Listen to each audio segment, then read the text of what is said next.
Hello everyone, thanks for pressing play. I am Chris, this is my co-host Randy. We are ExcaliburCCG.com. Excalibur, comics, cards, and games here in Shreveport, Louisiana, as well as in Texarkana, Texas.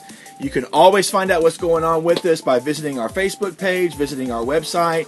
And guys, we come together every week to talk about the awesome, great comics hitting the shelf for that particular week. And this week we are talking about the comics hitting for August 27th, 2014. The year has flown by. Boom. I just did it. Yeah, you did. It's been a while, so I'll give it. Yes, thank you. Thank you. I'm a little pass for grace there. I appreciate it. But guys, listen, if you haven't watched our show before, we talk about comics. We love to talk to you about comics, so be sure and sign in and talk to us below. Also, be sure and thumbs up and subscribe. We just passed 400 subscribers. I think we're sitting pretty at 405. Somewhere around there, yes. Thanks to you guys. Thanks to you guys for watching, sharing, spreading the word. We really appreciate it. I even got to meet several people here in the shop that come up to me and talk to me. We got one guy, I think his name was Joey, that travels here like from 2 hours from Alexandria, Louisiana, to come up here and pick up his comics once or twice a month. It was really nice talking to him. Ian, nice talking to you, bro. I really appreciate the conversation because Randy gets to see and talk to everybody much more than I do. So yes, I do. That's just how it rolls.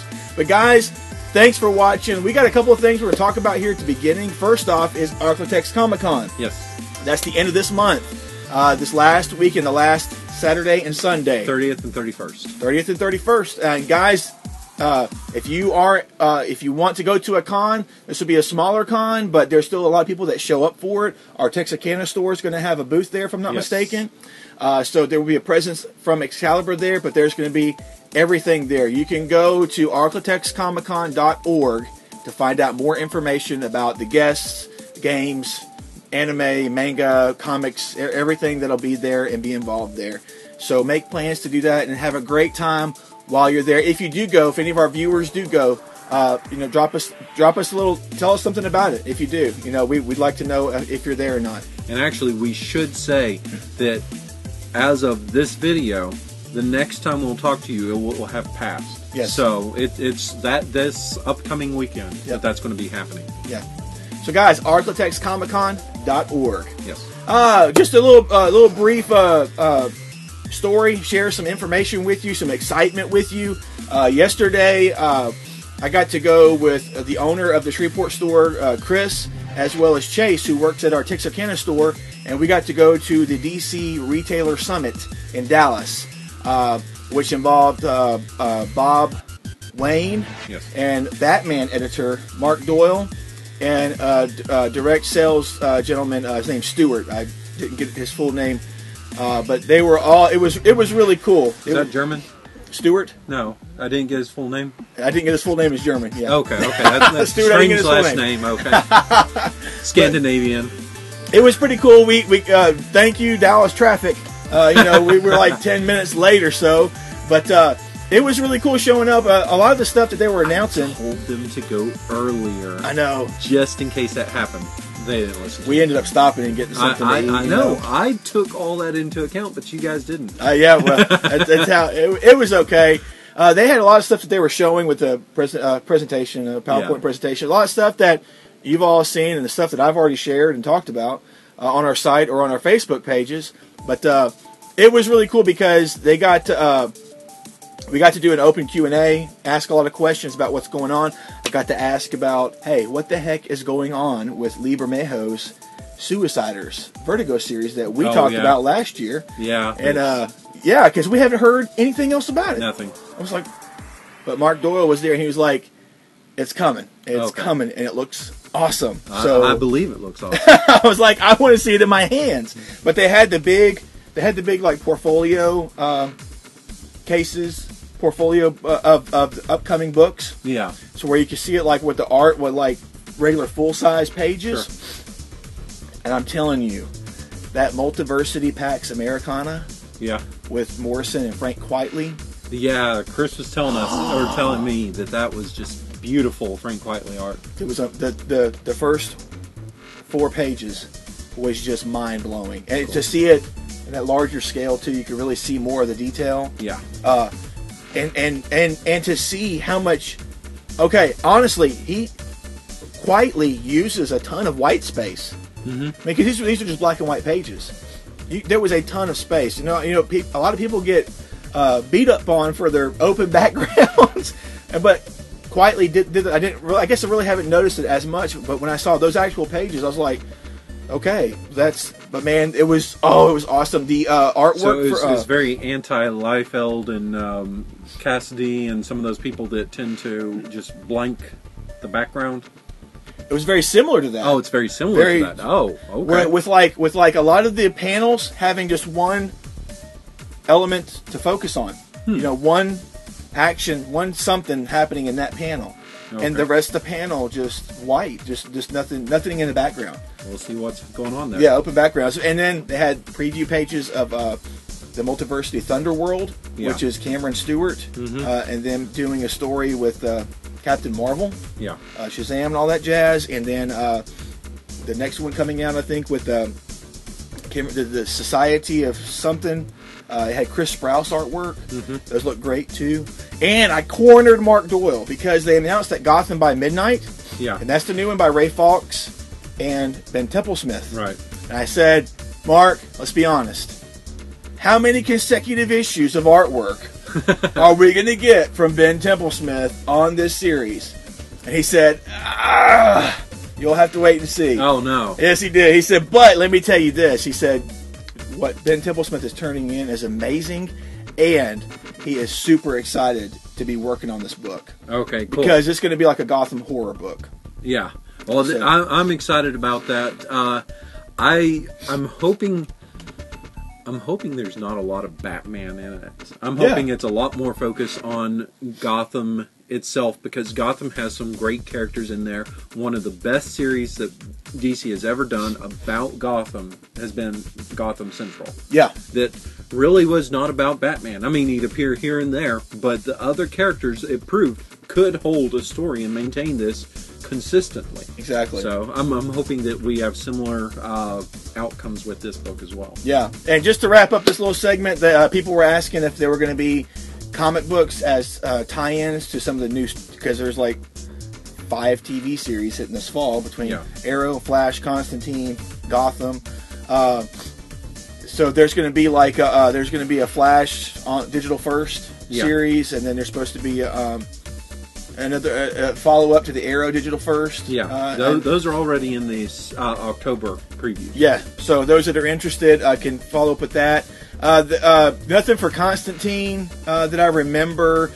With the release of Gotham, they're supposed to make available the Gotham Central stuff. Okay.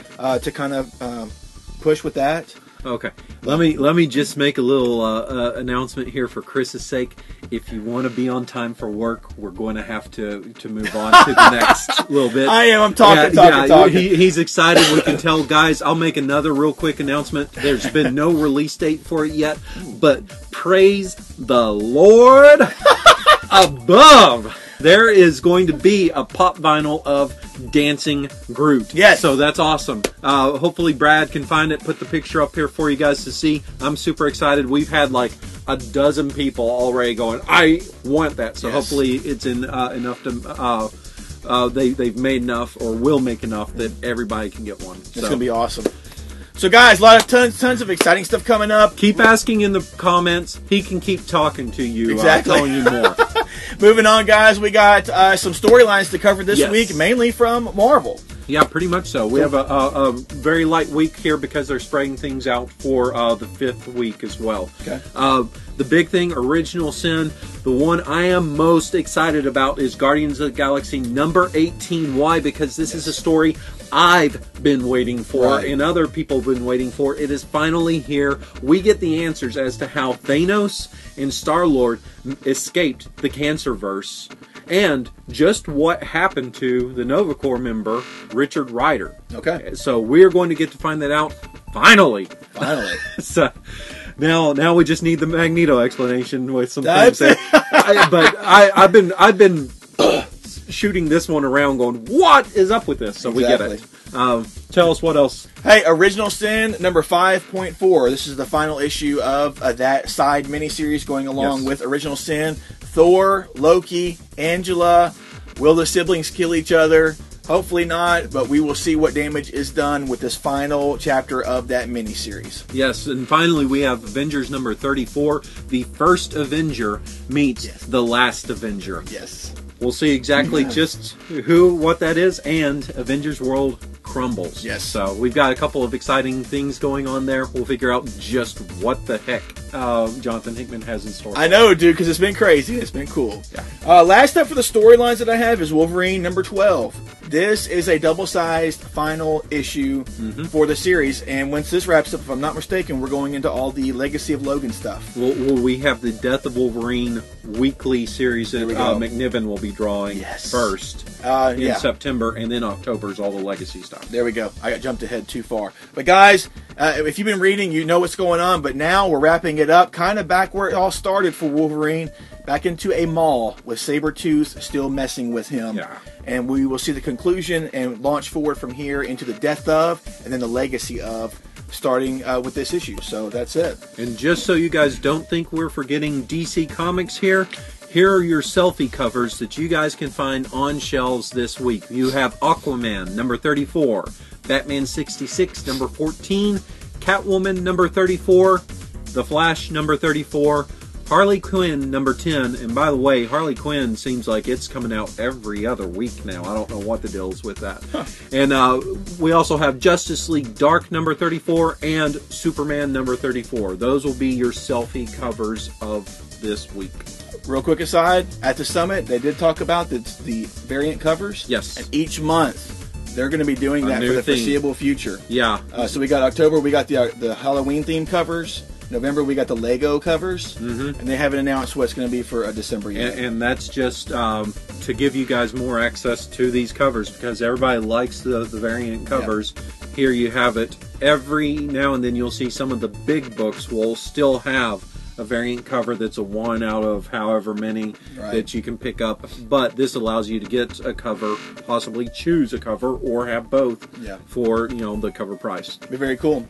Guys, that's it for the storylines. We are now moving on to the question of the week. Yes. Are you excited, sir? I am so excited. He's so excited. But this question of the week comes from our very own awesome Brad Campbell. And that question of the week is this. We're about to go into the new Spider-Verse storyline that's just started with Superior Spider-Man number 32 that launches us into the new upcoming Spider-Verse storyline. And the question of the week is this: who is your favorite? Who or what is your favorite version of Spider-Man? It can be from any dimension, from any storyline, from anywhere. Yeah. We've been seeing some awesome covers with Gwen Stacy. That Gwen Stacy Spider-Man, Spider-Woman, whatever you want to say, looks amazing. I love it. Yes. Yes. So, you want to start off with your favorite? For me, now, mind you, I did not read this series at this time. I'm going back to the Clone Saga time period here with Spider-Man. I know a dark time, but I love the Spider-Man outfit. Try and get a close-up here where he had the giant spider that connected from front to back. He had the web shooters on the outside, the two blue fingers, and the red fingers had kind of the blue bottoms to it. That was a really cool look to me. I thought that was clean, very updated look that could still be very updated today if he were to put on that costume.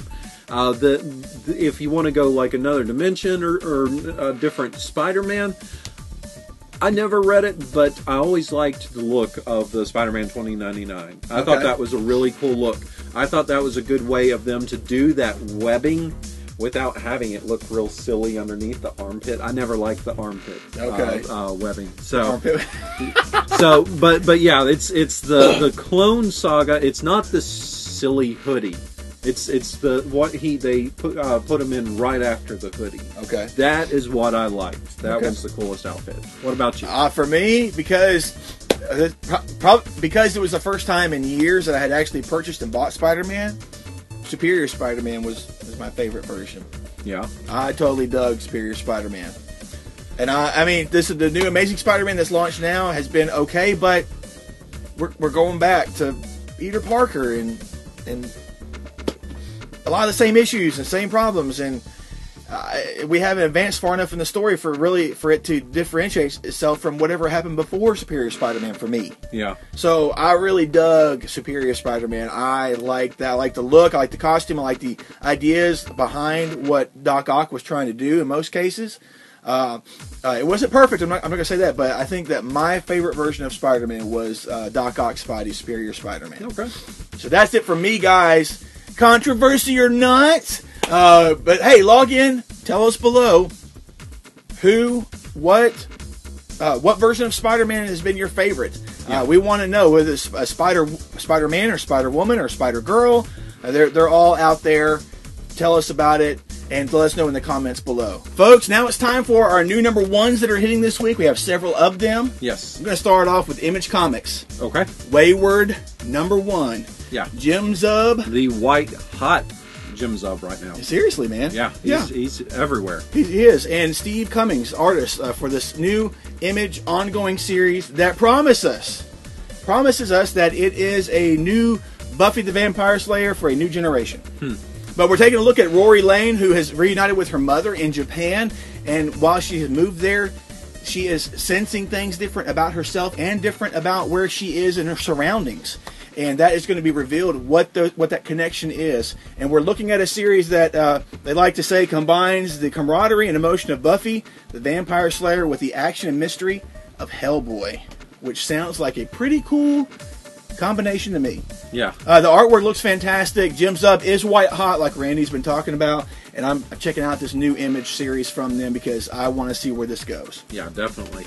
Up for me, we have an interesting one from Dark Horse Comics called Pop, number 1. I don't know if this is an ongoing or a miniseries. It's it's a miniseries. Ah, okay, it is a miniseries. So I'm expecting it probably 4 or 5 issues on this. Dark Horse doesn't do a whole lot of 6-issue miniseries. With this one, we're taking a look at 2 kind of big up-and-comers here, Curtis Pearce and Jason Coughlin, and they ask, what if celebrities and pop stars were just products? That's what we're looking at here. All life seems to be just a big mass marketing mastermind in this new series here. Yeah. We'll see exactly what the take is they have on this. I'm kind of imagining 52 with Booster Gold when he had all the product placement. I'm kind of imagining something along those lines. So we'll see exactly what this is. But this is these guys are getting a lot of talk here in the comic community. We'll see what they produce. That looks really cool. Another one from Dark Horse is Sundowners, number 1. Yeah. I love the title of it because sometimes I have to deal with sundowners. Oh, yeah? Quite literally, which is a medical term. But anyway. Oh, I did not know that. Yeah, Tim Seeley and Jim Terry. Tim Seeley, you've seen him do, he's on Revival. He's done The Occultist for Dark Horse. Hack Slash. Is he the one doing Grayson right now? He is doing Grayson. So you've seen him around. But this is another series, an ongoing series from him. I like the idea. We get all these classic trope phrases, faster than lightning and stronger than steel, then crazier than an outhouse rat. But the Sundowners are sworn to protect the world from interdimensional invaders. But the real question is it all in their heads? Is it really happening? So we're taking a look at heroism, riding along that very thin line of what might be insanity with this particular series. And I'm going to check it out. I haven't got to read any interviews about it, but I thought that I saw something about it being with some older people that are the Sundowners. So we'll get to see. I'm really looking forward to number 1. Checking it out. It's not a group of young teenagers. I don't think so. I don't think so. Last up from Kaboom, which is the Boom Studios. They are giving us Bob's Burgers number 1. So this is the first time that Bob's Burgers has made its way into comics. We have Bob, Linda, Tina, Jean, and Louise.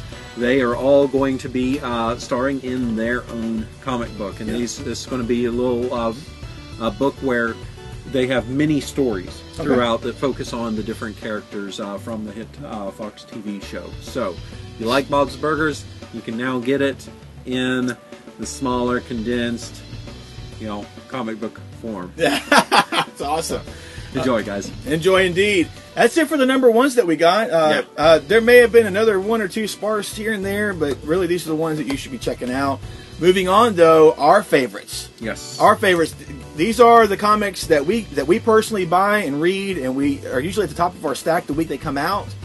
So there probably will be spoilers ahead, but before we launch into that, from last week, Randy. Favorite of the week, hands down, the Fade Out #1 was spectacular. We get a very we are almost seeing through the eyes of our main character a mystery unfolding, and it's neat because as he's remembering stuff, we get to find out, and he's just as confused about points in time. We have a guy who's the writer on the movies. Within the movies, there's a young starlet whose career is cut short. There is a person who may or may not be this guy's pal, who has been thought by Hollywood to be a commie sympathizer, so he's kind of been blackballed, and just a whole lot of mystery right now. Very, very noirish, right up Brubaker's alley, and it's just, what can I say about Sean Phillips' art, except, artist extraordinaire. Yes, so, yes, indeed. Loved it, and don't miss out on reading through all the back issue material that you have there, because the little you don't get that in trades, and they're just little information that they'll give you about old noir films, old noir books. Awesome. While you're on it, explain the difference between the two copies that we had on our shelf of Fade Out #1. There was a magazine size copy, and the magazine size copy was cost a little more, but it had some behind the scenes information talking about the writing process, putting together the book, The Fade Out. Okay. And in the regular copy, the comic book size copy, you do not have that information. Okay. So, very cool. Yeah. So for me, I didn't get to read all of my stack from last week, but from what I did read, I'm going to have to go with Daredevil #7. Nice. It was a crazy. I know the idea of Daredevil going to Wakanda to save his mom was kind of like just out of left field, and you're like, what? This doesn't go together, but it did. It totally did, and I enjoyed. Mark Waid has a way of telling these stories with Daredevil that you can accept the fantastic for what it is, what's going on in the story. Whatever it is, the superpowers or whatever's going on, but then there's these moments that you relate to, like as a human being. I mean, they're the real moments, and that's really what I experienced with #7, especially with Matt Murdock getting to not only save his mother from Wakanda and what was going on there, but to connect with her afterwards. Yeah. So it was really emotional. And it was just great. It was just fun. He didn't go to Wakanda to fight, but he did end up leaving there with his mother and the other nuns that were captured. Okay. So it was really cool. But guys, tell us below what your favorite was from last week, and we're going to move on to what we're looking forward to from this week. Yeah. Here's one that we both have on our list, and that doesn't have a whole lot of information. Saga #22. You can read what the information is. It says on it. All it says is the family is tested. So we found out at the beginning of this story arc that things don't end happily ever after for our two characters, or don't seem to. Right. And we've seen kind of the breaking apart of the family. So before, where it was much more Romeo and Juliet and was a lot more globetrotting around the universe, this has been a much more realistic story of just how sometimes the happily ever after does not exist, and so I enjoy that with the book. It's not necessarily what I want to see for the characters, but it helps us relate to these characters a little more. And whereas you've heard me say before, I don't necessarily like to see that within my comics. I'm talking about Marvel, DC. They're supposed to be iconic characters where I don't necessarily want real world. I don't mind that when it's someone's creator-owned work, and they mix that in. So yeah, I like that book. I'm really looking forward to it as well. What's up for you though for this week? This what week else? I've got the massive #26 is very high on my list here. Mary is finally back with the 9th wave. And she has some answers, and all this seems to be right about the time where round 2 is opening up here with I guess Earth versus people. So you can probably expect to see a whole lot more cataclysmic events going on. Is it all just coincidence or not? We'll find out. Very cool. I was actually pleasantly surprised by issue #1 of Low. Okay. I'm looking forward to Low #2. The first issue had quite the hook at the end. I mean, because everything was all breezy and sailing along. And wee, we're family. Well, and then, bam. Yeah. So, I mean, it's a totally different world. And you really got to hit that hard by the end of the first issue. And this next issue, we're taking a look at the world in which Low is taking place. There's a lot of there's disease, there's poverty, there's despair, there's hunger. People are trying to survive underneath the surface of the world, and not successfully so. There's a drug that's available within the city of Salas that these characters live in. It's called hard cream, and people take this. They're addicted to this to deal with life there in this particular world. And we get to take a look at Merrick Kane, our main character from the first issue, as he's a police inspector that's having to deal with this and the effects of not only what happened to his family in the first issue, but life in this particular world. His family or her family? Because I thought that it was the wife that survived. Right. That's her husband, Merrick Kane. I didn't think he survived, but okay. But see, that's one of the issues I had with it, is that for all the time that they had to prepare this, I didn't think that Ticini's art was as good as I've seen it before in the past. I have seen, yeah, I agree, because I have seen it better. There were times where I was just like, I can't really tell what's going on here. Yeah. With that. So that was troublesome for me.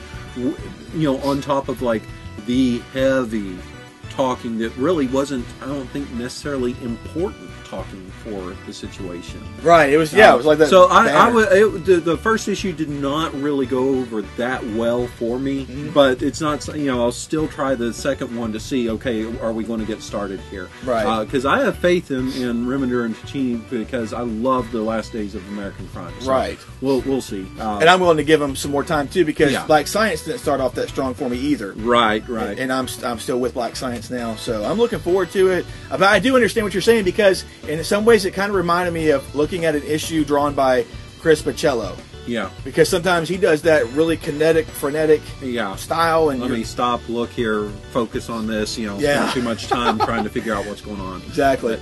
But anyway, so yeah, that's a good one that is coming out here, and that will probably have some division among people, but that's not always a bad thing, because hopefully those people that go, I don't know, you win them over. Exactly. So we'll see. Yep. Last one for me is Avengers Undercover number 9. Yes. I'm really loving this series. I think this is our penultimate issue here, because I think 10's the finale for it. With this, Justice in the form of S.H.I.E.L.D. is coming for Zemo. However, that's just what Zemo seems to want. Exactly, so, I'm not sure exactly what's going on here, but I do know that it's time for the survivors of Murder World to really show their true colors.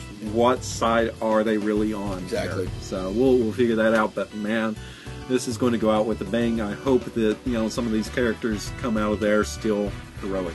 I hope so too. I'm looking forward to that as well. Last up for me, Superman number 34. This launched the creative team of Jeff Johns and John Romita Jr. was a lot of hype. I decided to check it out. I am a fan of John Romita Jr. Jeff Johns, he's okay. He's hit or miss for me, but I've been enjoying what I've been seeing so far. Yeah. And I'm looking forward to this issue. We take a look. I like the idea of what Johns is presenting, with there being like a counterpart to Superman. In the form of the new character, the Ulysses, that showed up, if I'm not mistaken. I think that's his name. But in this issue, we get to find out who the machinist is, who's been causing these attacks. Ulysses. Yeah. That's the new guy that showed up. He's like the future son. He's like Earth's last son. Yeah. With special talents and abilities and stuff as well. But this issue, we get to take a look at the machinist. Yeah. And find out how he's connected to Metropolis, the Daily Planet, Superman, everything, and why he's wrecking carnage with Metropolis. Huh. I bet it's going to be the jock sports writer who was always in the comics. You remember? I don't ever remember what his name was, but he was like the guy always picking on Clark and that like flirts with Kat and all that stuff. Yeah, that'd be awesome if it was, you know, you get a connection there. To rub salt in the wound. Probably not, huh? But guys, that's it for me. That's it for you, Randy. That's it for me. It's a packed week, guys. A lot of stuff coming out. Tell us below. Remember, log in. Tell us below your favorite version of Spider-Man, Spider-Woman, Spider-Girl, Spider-Boy, whatever it is. Your favorite Spider-Man hero down below. And also tell us your favorites from last week, because we want to know. Tell us in the comments below so we can talk to you about those. That's it for this week, guys. be sure and subscribe, thumbs up, follow us on Facebook. You can always visit our site, ExcaliburCCG.com. We are Excalibur Comics, Cards, and Games here in Shreveport, Louisiana, as well as in Texarkana, Texas. And we appreciate you helping us break the 400 subscriber barrier. You guys are awesome. Thanks a lot. Until next week, don't forget, architectscomiccon.org. Have fun with that. And guys, until our next video, take care, be safe, read great comics. And we'll see you in the next video. Yep. Bye. Bye.